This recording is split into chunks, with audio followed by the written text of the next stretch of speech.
Welcome to the Beautiful Step Podcast, where we run, stomp, tiptoe, and tango into the confusing but beautiful world of togetherness.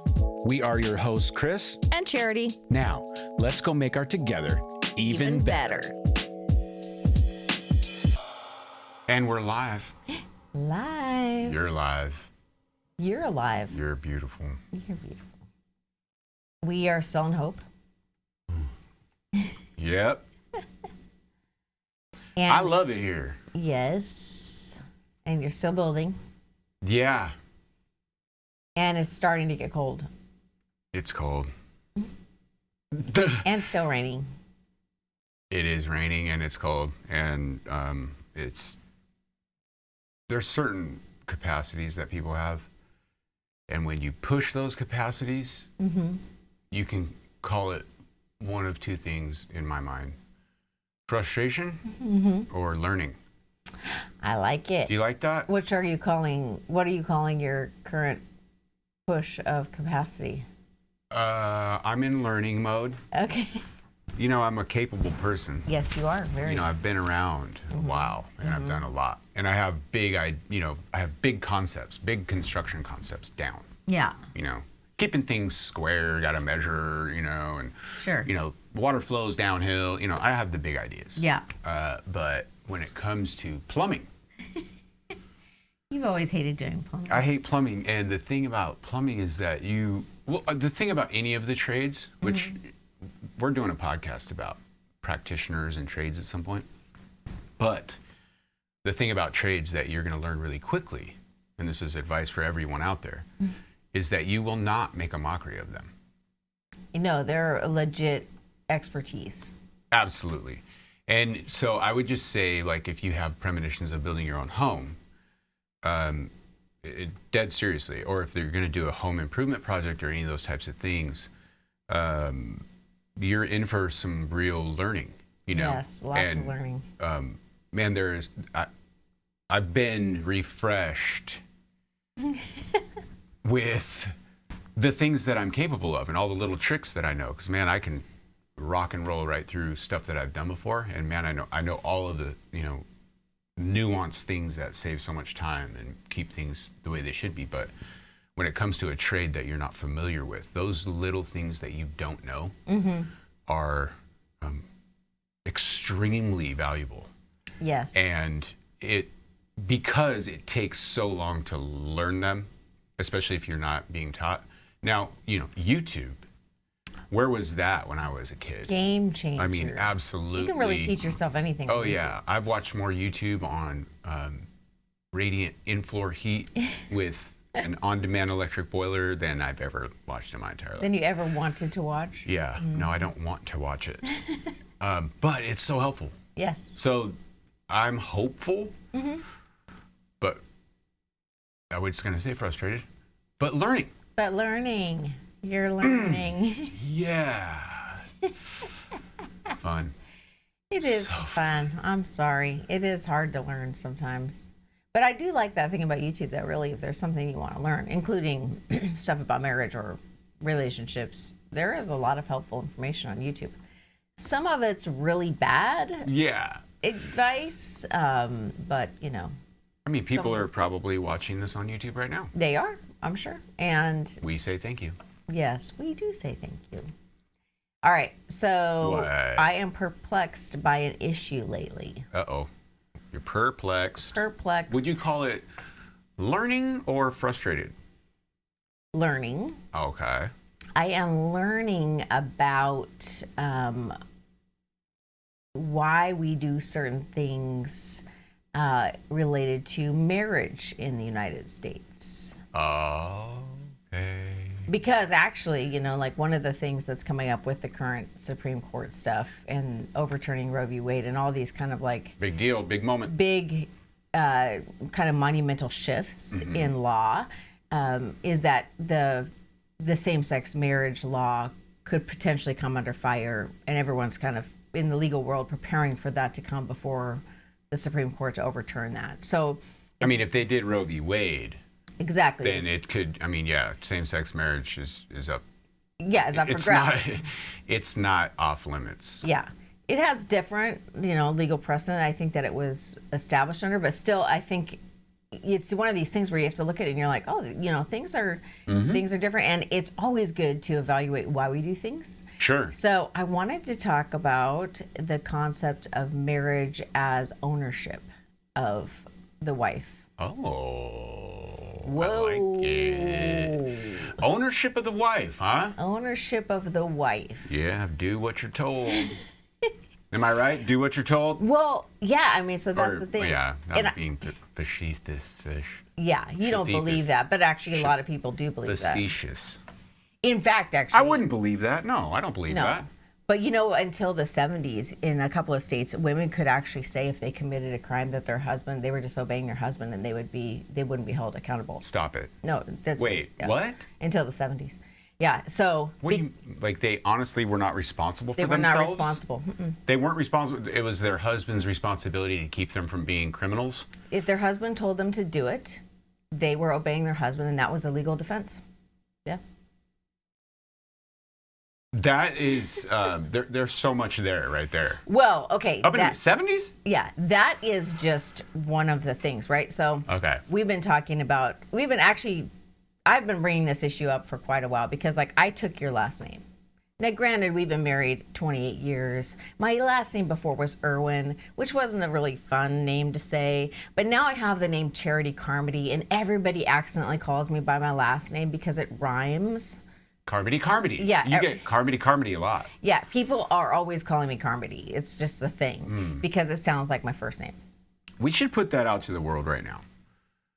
Do you think Charity Irwin or Charity Carmody is better? I don't know. Well, let's put it out to the world at some point. If you guys want to comment or something, maybe. Is that how you do it? Comment on there. Which one's better, Charity Carmody or Charity Irwin? It's definitely more rhymey to say Charity Carmody. You took my name not as an institutional thing, but because you love the way it sounds. No. Oh. I do like the way it sounds, but really, honestly, it wasn't even a thought to me to not take your name. No. 28 years ago, that was not even a thought. And now I think, if I had to do it over again, I wouldn't take your name. What? But I probably... Are you serious? No, really. Because... Would you hyphenate? Maybe. But that seems complicated. I might just give myself a new name. Shut the front door. Because to keep your maiden name is still just keeping your father's name. So let's go back to the history of my goodness, Let's go back to the history of names. So it used to be, right, that no one had surnames. I'm a little turned off right now. I don't know. I mean, to think that you would not take my name if we got married again, it's hard for me, okay? Is it hard? I'm sort of a traditionalist, bigot, or whatever you want to call it. But it's hard on me right now. Can we just be honest that it is a pain in the ass to change your name? It is hard. You have to relearn your signature. You have to go and redo every document you've ever, every major document, your marriage certificate you have to carry around. You have to go to your bank accounts. You have to change your name. It's a hassle. And if you do it later in life when you have a career, all of a sudden you have a new name that nobody knows, and your email has to change. And it's a pain.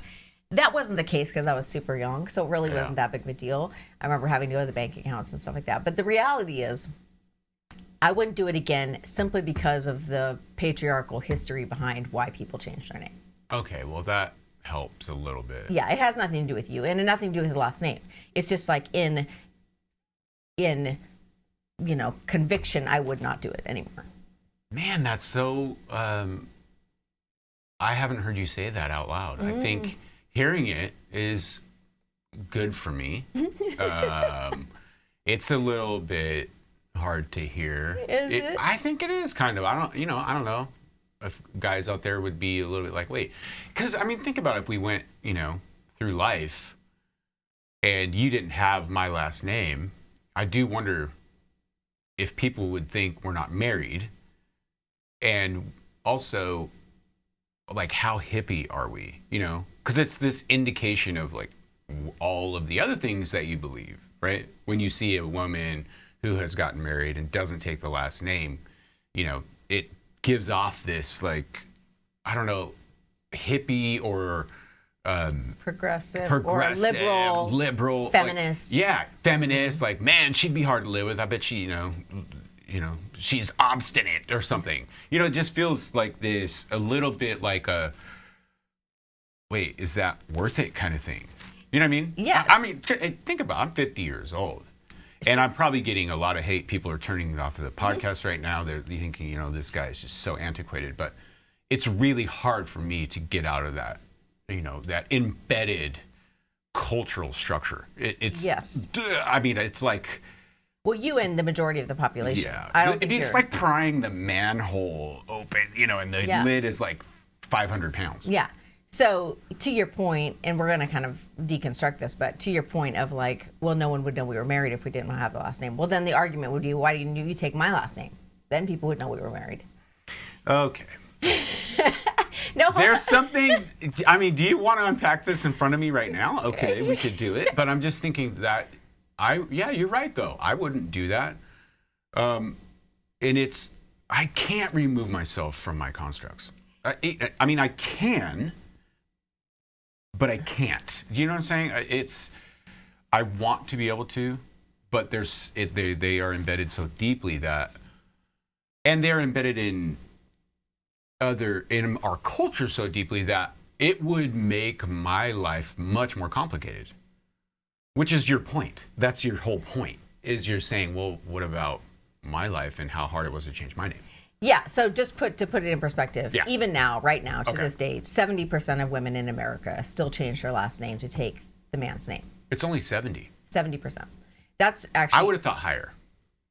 Yes, but it's going down because I think people are changing. But to put that, to compare, 3% of men in the United States take their wife's name. That's crazy too because I've never met a man that's taken his wife's name. Yes, yeah, I've met one. Who? Michael. Okay, I don't know. Yeah, you do, but I won't say the last name. Okay, yeah. Anyway, to protect the innocent. No, but what I'm saying is, like, I remember hearing that and thinking, that's so crazy. And then I thought, why is that crazy? That's not crazy. If the whole point is Michael. Yep, got it. If the whole point is to, like, keep continuity, and people will say, actually, like, well, one of the big arguments is, I want to keep the husband's last name because, or I want to adopt that because then our children will have that last name and everyone will know kind of the lineage and you can trace that down. What's interesting is Greece in 1983 passed kind of an equality law that mandates women cannot actually take the name of their spouse. No. Really? In Greece? Yes. And the woman's surname, last name, is passed down to the children because she's the mother. Wow. Yes, but the opposite of that is, different in that in some states, it's actually like it wasn't until in fact, I wrote it down, in 1970, it was 1970, a woman could not actually, in the United States, a woman could not get a passport, a driver's license, or register to vote unless she had her husband's last name. 1970. Wait. If she was married. That means, if a woman were married. Yes. She couldn't get those things. Yes. Unless she had her husband's last name. Yeah, in most states. Mm-hmm. In a lot of states, yeah. That was 1970. And for sure, the passport thing. Yeah. So you look at that and you're like, okay, that's crazy. And what is the history behind this, right? So if we look at the history, this started really early England. It actually started before that. We're talking about 11th century. So 1000, AD. Yeah. Right? We're talking about the like Norman people, like, I don't know. Norman Rockwell, got it. Normandy. Norman Rose. They came in, the Normans. They came in and they taught the English that this notion, this law that they had of coverture. Coverture law. Okay. And the coverture law basically said that as soon as a woman is married, she is no longer an individual. She adopts the identity of the husband. What? So when England actually used it and France, they would describe it as, and the word they would use is femme sole, which means individual woman. She's not married. Okay, band name. I claim it right now. Femsoul. Femsoul. That's actually what a really good rad band name. sounding. Yeah. Yeah, I love it. Or femme couvert, which I think is how you would say it. I don't know. Femme couvert is kind of cool too. But that basically means covered female. Whoa. Which means that the man covers her, essentially saying, you no longer have an identity, you lose all legal rights. So this was to the extreme of a woman could not, we're talking 1800s, so a woman could not have her own money. If she did make a wage, it all belonged to the husband. If she wrote something, she actually couldn't own any of the royalties or copyrights. She could not, get this, she didn't have rights to her children. Her husband had rights to her children. Whoa. Yeah. So she was completely covered, totally the identity of the husband. She no longer had a legal identity, did not exist once she was married. And the husband says, got you covered, babe. I'm kidding. Yeah. I'm not trying to make light of it, but that is really intense. It's really that intense. Goes that far. Yes. Well, I mean, come on. Can you really, as a religion major, I don't want to say blame society at that point, just because, I mean, you're tracing this back to the Bible. Oh, for yeah. sure. And you have the Catholic Church that is just, basically, it's become the world's, one of the most controlling forces in the world at that point. Yes. In more progressive, non-tribal communities. You have Christianity, and you're talking head covering and all that kind of stuff, especially in the England and France. And, yes. Well, in Roman law. And Roman law, women were considered minors. They were minors in the custody even of though they their were husbands. adults. Yes. Yeah. Same as their children.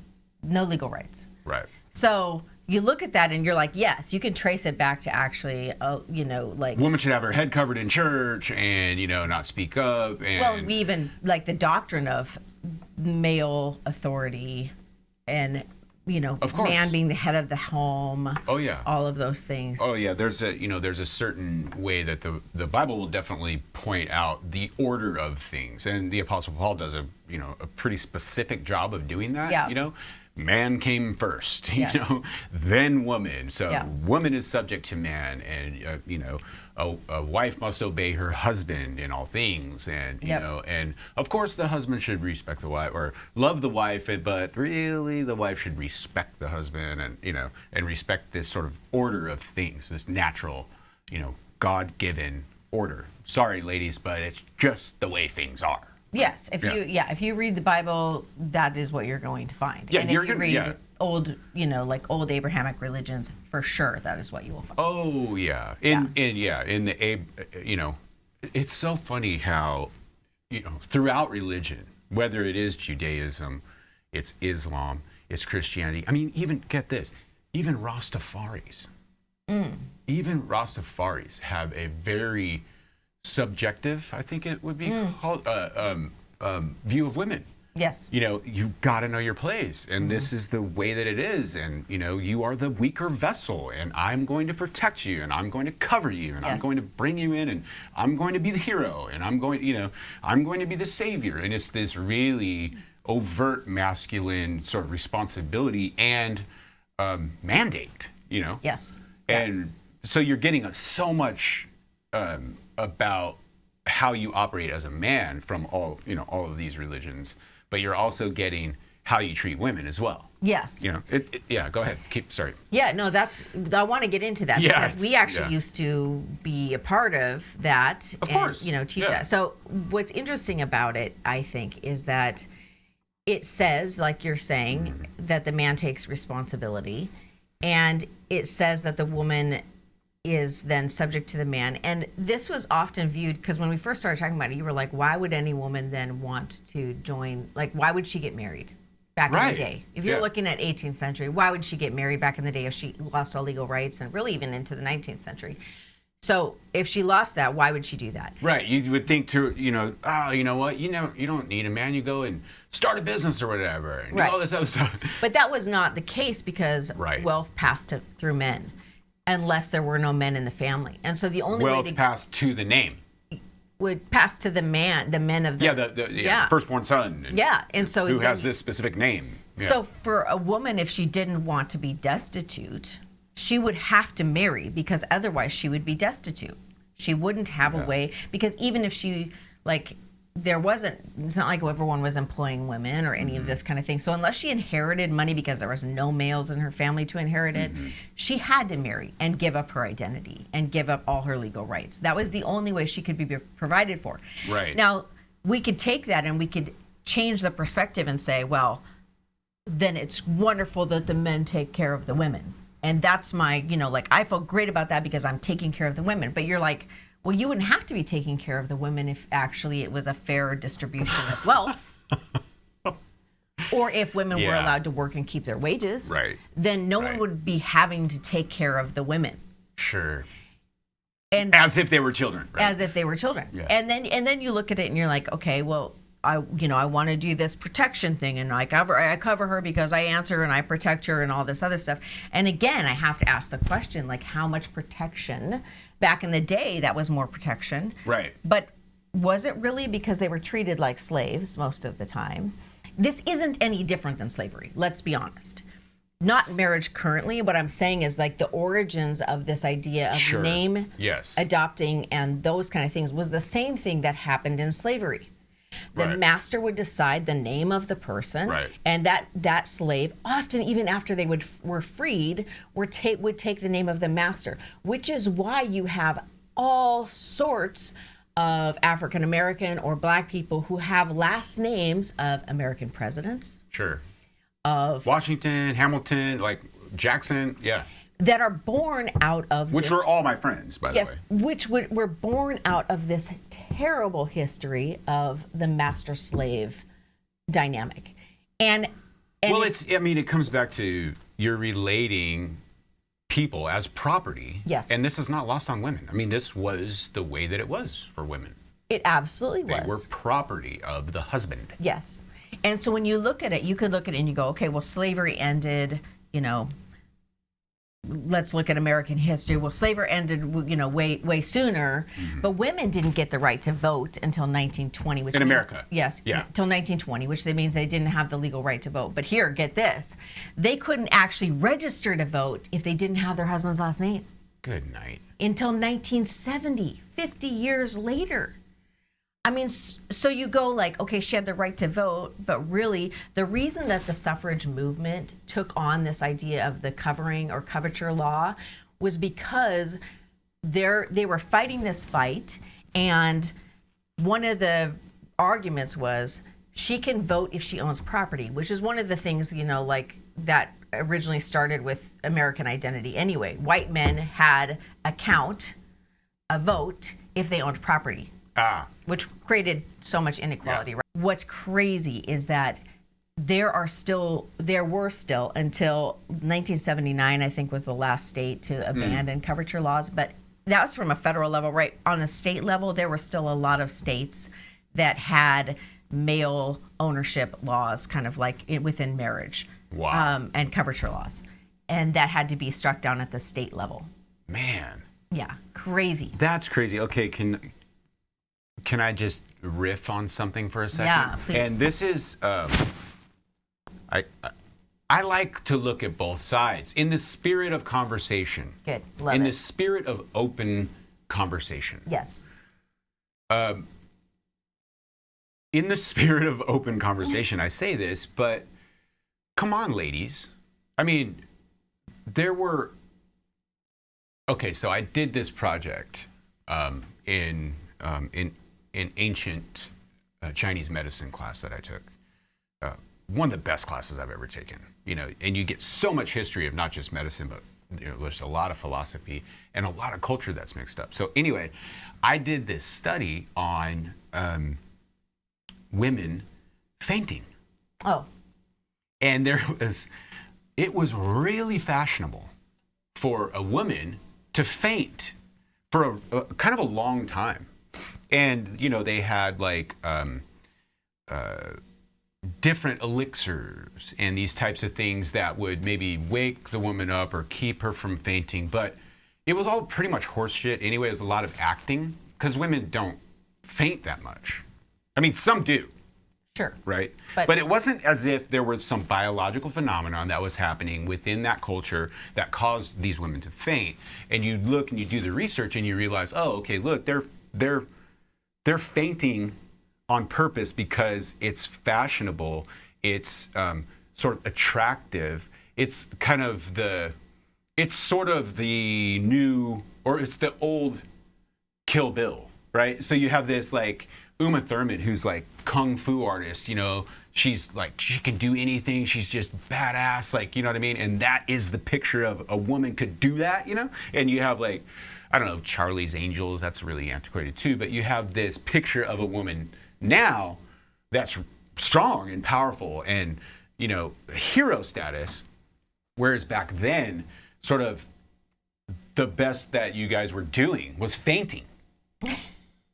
You know what I mean? So I'm like, well, the best that we were doing? I'm just saying, like, I know, in the spirit of open conversation, I'm saying, like, the thing that sort of stood out about women in that moment was, you know, how well they fainted and stuff. And so I guess what I'm getting at is like, how much responsibility is on women back in the day when it was like, look, you guys stop fainting and start picking up shovels and stuff, you know? And it wasn't until, you know, what is that movement with is that the suffrage movement with the red bandana? The we work, yeah. The we work and kind of thing. And so I would just say there is something about how, you know, femininity was portrayed and women were portrayed and women were buying into it.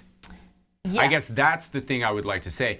Now, in the spirit of conversation and to disprove my own point, or to, you know, to defend my not self that I just put out there, I would say think about sort of the pressure and the, you know, the way that women were viewed and the just nonstop sort of, you are a possession, you have nothing, you are, you know, and they're being just bombarded with this idea of who they are, you know, and born into these cultures, and this construct is just so deep that they were doing what was really expected, I guess, if that makes sense. So I could totally see, you know, blaming it on the institution itself, if that makes sense, why women were fainting. Does that make sense? Yeah, I see your point. So I think blaming it on the institution, maybe, but I don't even know if it's about the institution so much as people behave in the way that they're taught to behave, and they will take advantage of the thing that works.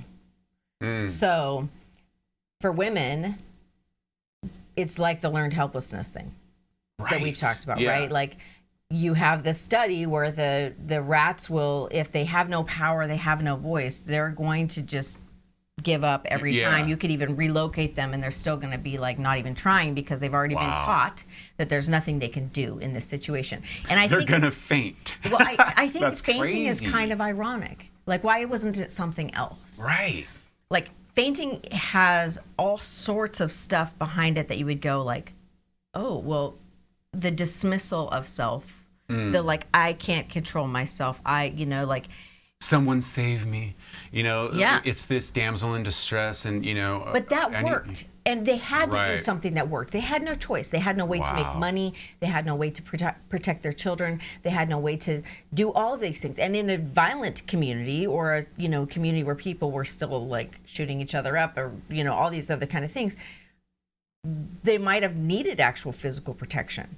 And so you look at it and you're like, Wow. what other option was there except to take advantage of the situation or learn a skill set like fainting, that Wow. you use it to work? Honestly, I feel like it's kind of like, That's kind of badass then. well, maybe. In a way. Is it?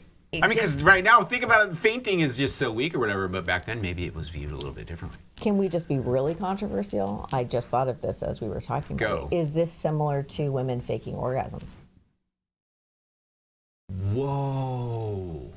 You do what kind of... Hey, by the way, let's go ahead and clarify something really quick. You've never faked it. No, I don't. But that's kind of it's kind of a conviction for me. That's funny. But what I'm saying is, like, the majority of women that was so self-aggrandizing right Yes. there. That was all about me. But even if I did, I want to say, like, here's the thing. Most women will admit to doing it, and not for their own sake, but for the sake of the other person. Yeah, how fun is it to fake an orgasm?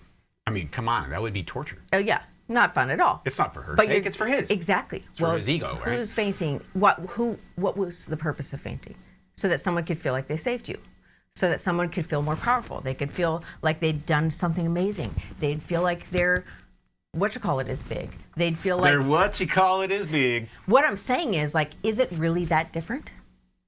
Wow. Still using what you know to work. To get what you want, in a way? To not even get what you want, but just to kind of, like, make things work. Make your life work, yeah. Yeah. So who knows? That's cool. A crazy thing, and probably that's going to be too extreme for people and too, like... So would you suggest that women don't fake orgasms? I think you do whatever is your jam. I have no opinion about that. I'm just saying, for me, I wonder if it's that different. Like... Would you suggest women don't faint anymore? Okay, yes. Really? Well, why do you have an opinion about them fainting and you don't have an opinion about them having an orgasm? Because if other people are around and you're fainting, somebody's going to think something's actually wrong with you and call the, doctor and that kind of stuff. Well, I tell you what, if a guy's having sex with a girl and she's faking an orgasm, he's going to think something's wrong with him. Am I right? No. Interestingly, I think men will just keep going they could along. Give a shit. They're like, please, can you fake an orgasm? Because it'll make me feel better. Like, that's, Yeah. Which is probably like, please keep fainting because I'll feel like I saved you. I mean, come on, we've all had those, times when we've been together sexually where we're like, would you just fake it? This has gone on too long. All right? So please. I think the back to the point is, like, I just wonder, and I'm not saying, like, I hate the institution of marriage. I mean, here I am, a married woman, happily married woman. Thank you. And I wouldn't change that. I don't think. Right. I certainly wouldn't change a lifetime partnership with you.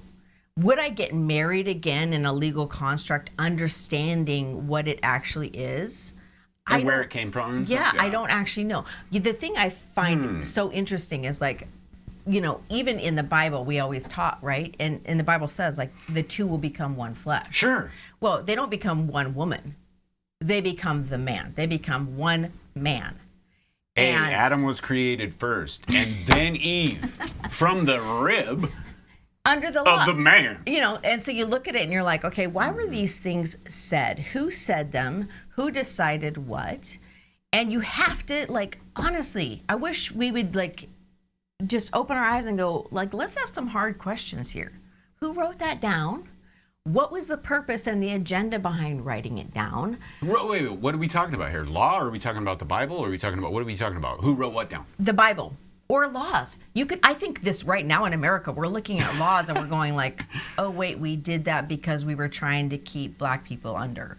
We did that because we were trying to do this certain thing. And we're recognizing right now the inherent racism in the system. Sure. And that is the same thing for women, except women constitute half of society. And we're still not quite up to date with understanding how much of what we do, including the act of taking someone's name and all those kind of things, are a part of this, like, underlying really gross structure. Yeah, deeply embedded construct is some of the language agenda. that I've learned. Agenda. It's someone's agenda. Don't be naive. It was someone's agenda. Why every law existed comes from an agenda. Yeah, but I would say just in sort of, I can't say defense of that. I would just say in explanation of that. It wasn't someone. It wasn't like some guy going like, there isn't the Illuminati or whatever in the background controlling like, oh yeah, we're going to, we don't live in the Matrix. I mean, this stuff is so deeply embedded and comes from so far in the past that, and I'm not apologizing, but I'm explaining, like, and I think what I'm doing is just trying to say, hey, we're all waking up to this. Hopefully, Yes. hopefully there is an acknowledgement. There is a, you know, sort of coming to terms. There is, you know, an honesty, an observation that, you know what, yeah, if you really get honest, these are constructs that were and still are perpetuated by white European males. I mean, that was the controlling force Yes. that created America. Yeah. And here we are today going, wow, we can see the dark side of that. You know, But before them, they were taught that by somebody else. Exactly. That's what I'm saying. So it just goes so deep. Yeah. But it is time to say, you know what? Okay. Let's move on. Yes.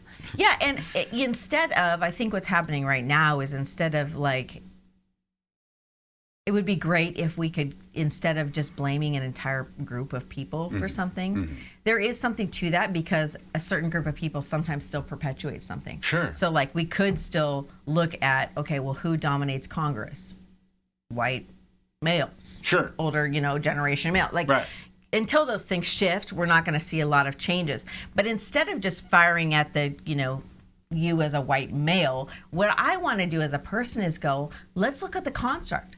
Let's look at the law. Right. Let's look at the reason that exists and the reason we've all kind of bought into a certain thing. I mean, I was perpetuating all of this. Of course. As a female.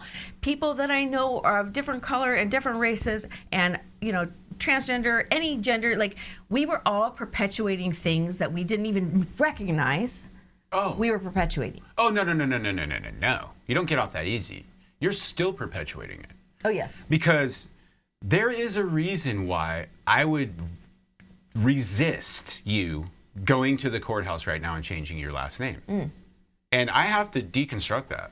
I have to look at that and go, well, what is it? You know, why? If we're all gung-ho about, you know, hey, we need to change and we're all waking up and like, what if we all take a step? Well, a good step for you would be, this is a conviction, you need to go do this, right?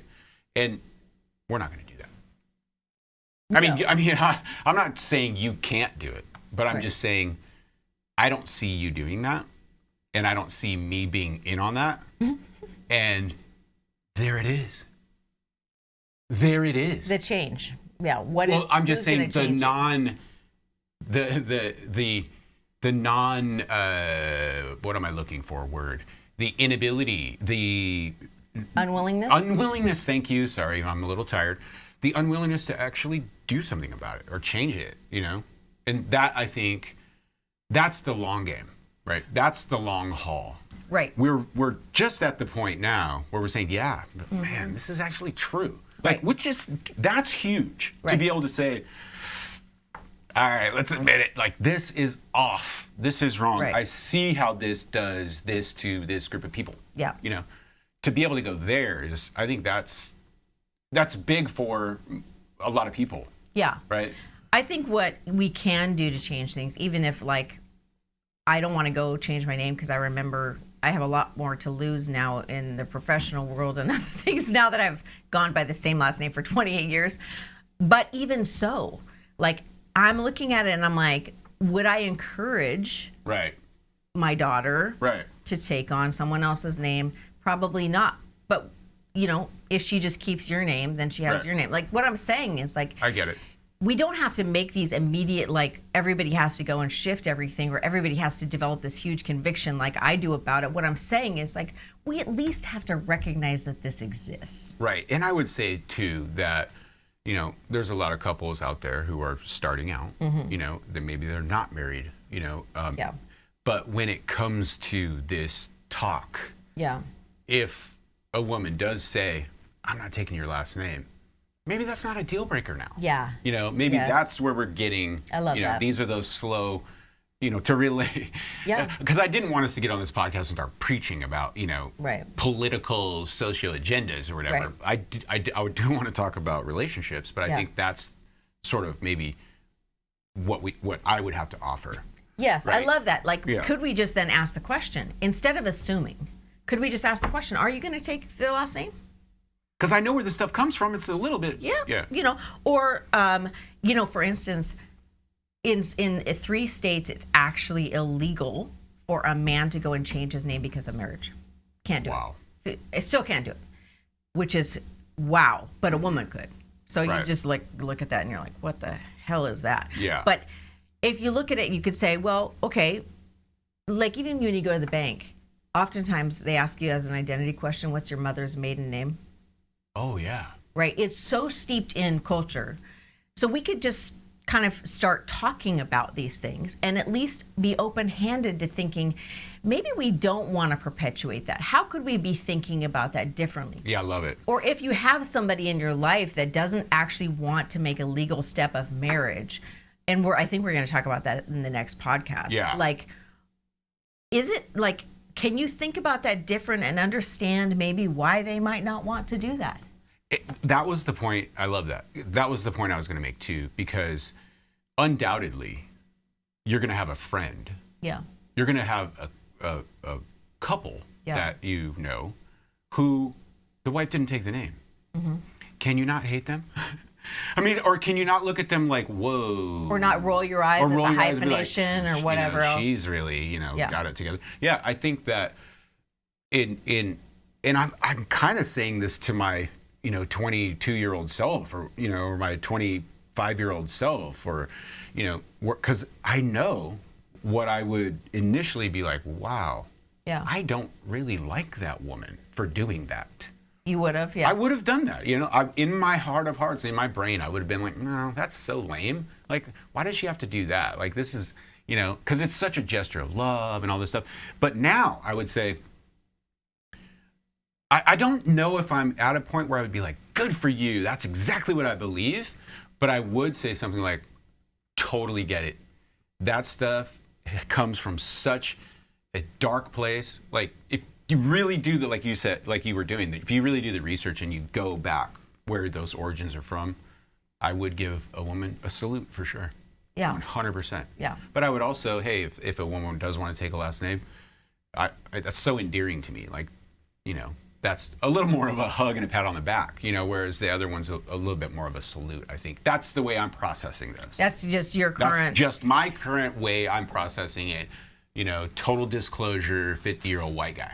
And I wonder how you'll view that in 5 years or 10 years. If it'll be so different in culture that it'll be like, why did we...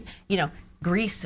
In 1983, when they made this change, I'm sure the generation now is like, wait, you took someone's last name? What the heck? What do you mean? That's so weird. So wow. It's just this thing that like, it takes civilization a long time to make shifts. I'm just bringing up the point. And I'm not saying like, we're all owned as women if we get married. I'm not saying that. What I'm saying is like, let's just acknowledge that there are constructs and systems that didn't have a good agenda behind them. Everything has an agenda. Good agenda, bad agenda. Sure. Neutral. Like, it has there's a point. There's a direction. Yeah. And so let's just acknowledge that. And instead of being hateful towards people or othering people, we could just say, that is coming from a construct that they have been raised in, that they've been taught, that we all have been taught, that we're all operating oftentimes very ignorantly to perpetuating that we didn't understand. And I think that's beautiful because it gives everybody the grace to say, I can change my mind. Mm-hmm. I can decide to do things different. I can allow other people to do things different. I can give myself grace for what I used to think. I can give myself grace for the mistakes I'm going to make in my thinking going forward. Right. And that is where we should land. And that's the thing that I would say is the category you're talking about in my brain is learning. Yes. I can learn. Yes. Which is such that to me is such a hopeful and possible way to go about what it is that we just talked about, what it is that you're frustrated with or what it is that you don't understand. Yeah. And the thing that so I write these little isms down as I'm getting older, like these little sort of wise sayings or grandpa thoughts. And one of the things that I wrote down over the last couple of weeks is I know, this is me, I'm not trying to put this on anyone, Yeah. but I know that I didn't really start learning until I realized no one else thinks like me. Yeah. I am the only person who thinks like me. And that is like a massive thought, because what I'm getting at is not everybody was raised like you, man. Like, not everybody thinks like you. Not everybody is, 5'9". Not everybody is white. Not everybody has, Irish. Not Same life experiences. Same with life it. experience. Not everybody has however you process. Not everybody was as good looking as you, or all these things. Yeah. Or had the privilege or not privilege, or, had these things happen. I am the only one who thinks like me. Yeah.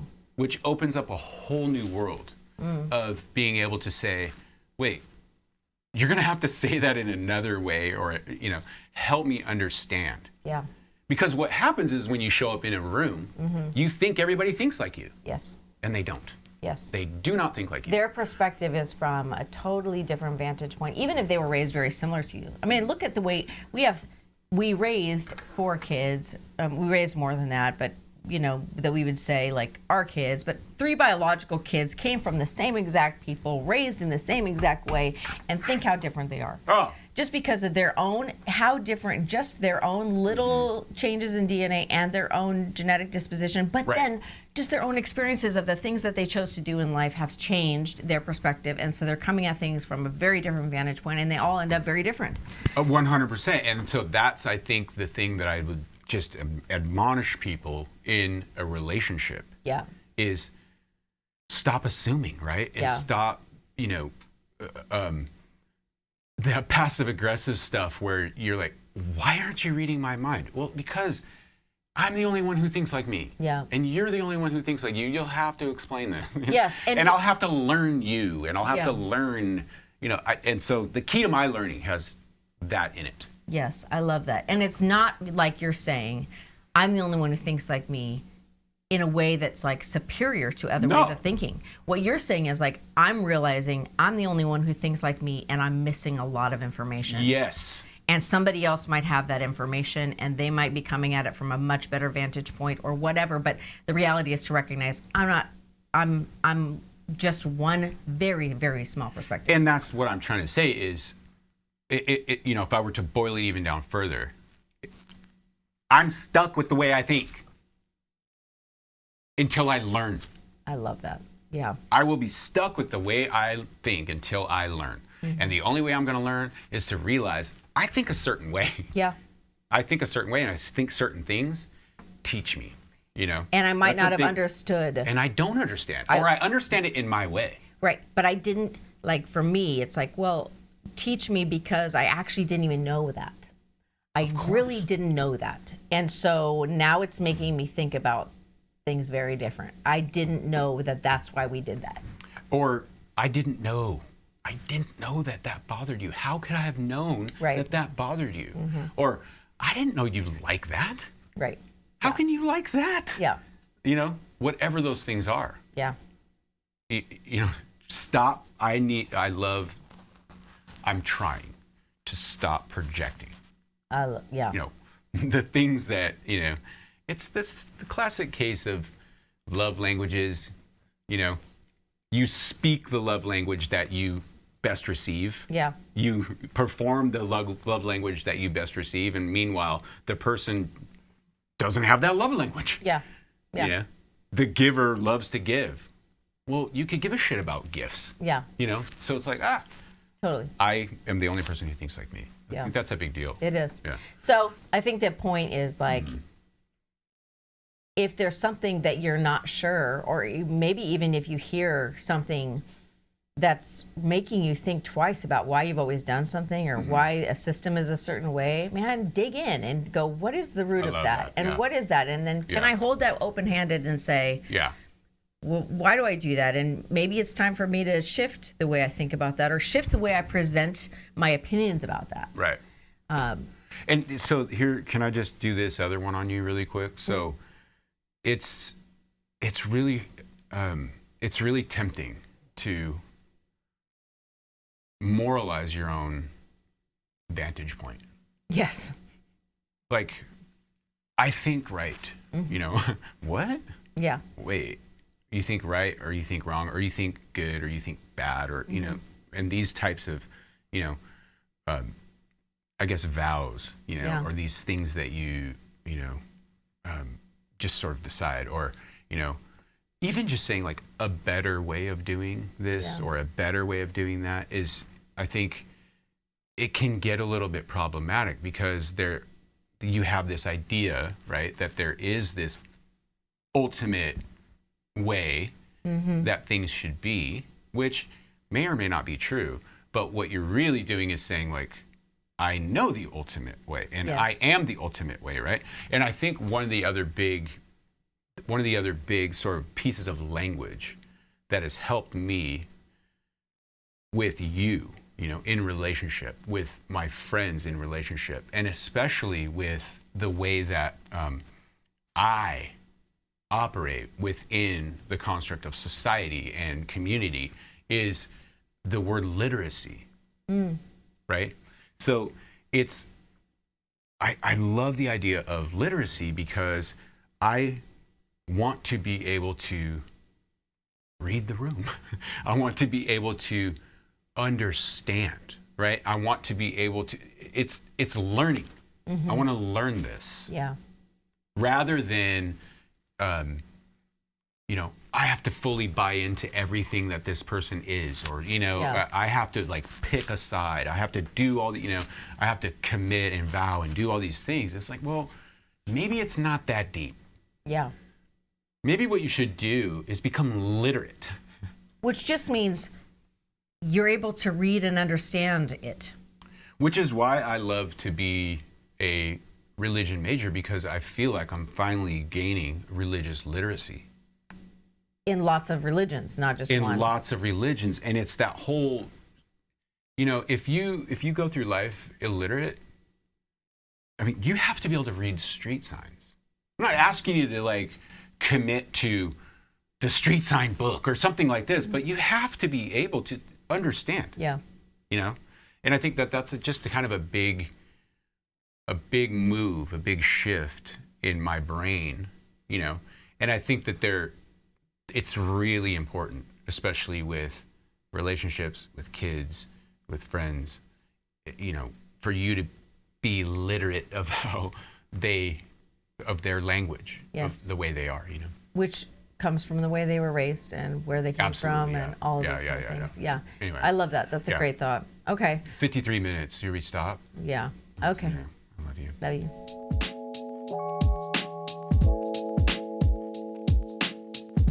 Wait, babe, wait.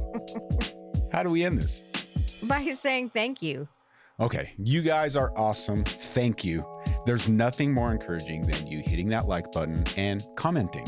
And don't forget to subscribe. And I know there's more. You have a list. Might as well go down the list. Right. Okay. Watch the video of this podcast on our Beautiful Step YouTube channel or on our website, where you can actually download transcripts and show notes of the episode. And don't forget to follow us on Facebook and Instagram. If today's episode made your together even better, tell someone. Okay, now. Right now. Today. Okay.